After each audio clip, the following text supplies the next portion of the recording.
जय महाराष्ट्र। मागील 1 महिन्यापूर्वी बार्शीमध्ये वारंवार गर्भलिंग परीक्षण मशीन्स काही आढळून आल्या। त्याच पद्धतीने काही संशयित आरोपी आढळून आले। काही कुटुंब आहेत जे गर्भपात करण्यामध्ये त्यांचा सहभाग आहे। तर अशा लोकांवरती प्रशासनाचा लक्ष नाही हे आपल्याला दिसून येत आहे। कारण संशयित आरोपींकडे जवळपास 51 गर्भपाताचे अनधिकृत औषध आणि काही मेडिसिनचे पाकिट आज आपल्याला आढळून आलेले दिसले। हे फक्त बार्शी तालुक्यापुरतं मर्यादित नसून सोलापूर जिल्ह्यातील अनेक बाकीच्या तालुक्यांमध्ये देखील अशा घटना घडताना आपण रोज पाहत आहोत। तर जवळपास माझ्या माहितीनुसार 230 सोनोग्राफी केंद्रे आणि 20 अधिकृत गर्भपात केंद्र आहेत।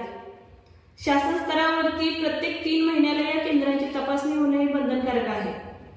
तसेच जिल्हाधिकारी यांच्या अध्यक्षतेखाली जिल्हास्तरीय समितीची बैठक असते। या बैठकीच्या पूर्वी ह्या चौकशीचा अहवाल तिथे सादर होणं आवश्यक असतं।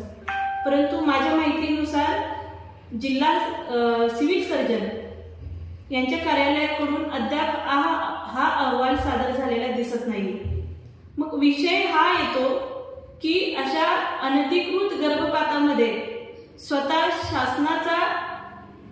शासनाचं दुर्लक्ष होतंय का, किंवा सिव्हिल सर्जनकडून महत्त्वाच्या बाबींकडे दुर्लक्ष होताना आपल्याला इथे दिसून येतात। तर माझा प्रश्न आहे की यामध्ये ह्या ज्या घटना घडतात आहेत या घटनेमध्ये हा एका व्यक्तीचं काम नसून त्याच्यामध्ये अनेक गुन्हेगारांची साखळी आपल्याला असताना इथे दिसून येते।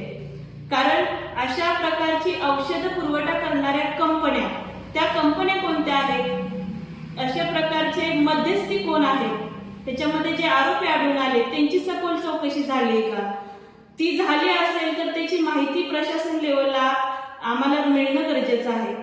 कारण आज स्त्री भ्रूण हत्येसारखे हृदय पिळवटून टाकणाऱ्या घटना घडतात आणि या घटनांकडे आपण 2 मिनिटांसाठी लक्ष देतो आणि कालांतराने हे विषय कालबाह्य होऊन जातात। तर कुठेतरी प्रशासन सुद्धा ह्या गोष्टींना जबाबदार आहे।